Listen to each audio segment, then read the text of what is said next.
Good evening and welcome to the channel's studios here in London with your international news around the world in 5. India's Chandrayaan-3 has become the first space mission to land near the south pole of the moon. There were scenes of jubilation in the control room in Bengaluru as Vikram touched down. Applauding ISRO, Shri S. Somnath. India is now on the moon, announced Prime Minister Narendra Modi. Inside is a 6-wheeled Pragyan rover, which, if all goes to plan, will roam the lunar surface, gathering images and data. Scientists believe craters that are permanently in shadow on the dark side of the moon may hold frozen water. The attempt, India's third lunar mission, comes days after Russia's unmanned Luna 25 spacecraft span out of control and crashed into the moon. Our moon mission is also based on the same human-centric approach. Therefore, this success belongs to all of humanity.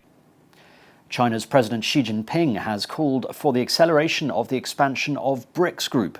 让更多国家加入到金砖大家庭。 BRICS leaders have been weighing rules for admitting new members to the bloc of developing countries, even as splits over its future direction risked undermining its ambition to give the so-called Global South more clout in world affairs. Будем способствовать дальнейшей комплексной реализации. Addressing the summit in Johannesburg by video, Mr. Putin said he opposed the sway exerted by the G7 and other Western-led groups. He is unable to attend in person because he faces an international arrest warrant over the war in Ukraine.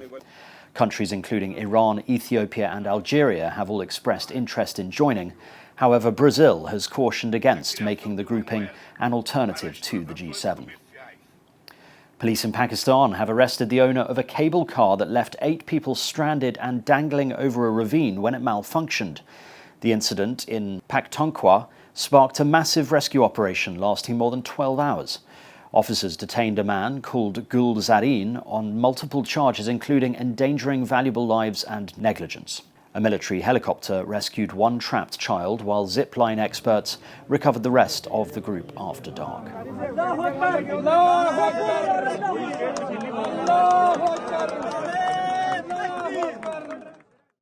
Fires that have claimed 20 lives in Greece are still burning out of control in foothills near Athens and the Evros region near the border with Turkey.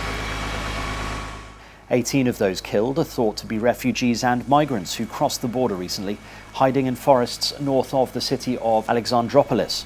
Greece has expressed its deepest sorrow for the deaths in the Dadia forest close to the Turkish border. For 5 days, fires have burned near the city and west along the coast. Firefighters are also trying to stop a fire spreading from the slopes of Mount Parnitha to the northwest of Athens. One of Russia's leading military figures, General Sergei Surovkin, has reportedly lost his job as Air Force Chief after weeks of speculation about his disappearance from public view. RIA Novosti agency said he had been relieved of his post, citing a source. For several months, General Surovkin was in charge of Russia's full-scale invasion of Ukraine, but he has not been seen since the Wagner mutiny in June. Observers believe his removal dates back to the start of that rebellion.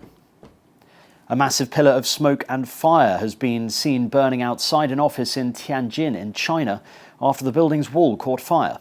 The Tianjin Fire Department said that 284 firefighters and 62 fire engines were deployed from 23 fire stations after it was alerted to the fire at Xintiandi building on Nanjing Road. There were no trapped persons or casualties reported. And a rare spotless giraffe has wowed Bright's zoo in Tennessee. The zoo believes the reticulated giraffe calf is a one-of-a-kind specimen, since these animals are rarely born without their characteristic spot pattern. According to local media, the last known recorded spotless giraffe was born in a zoo in Japan in 1972. And that's your international news around the world in 5. Now back to the channel's studios in Lagos.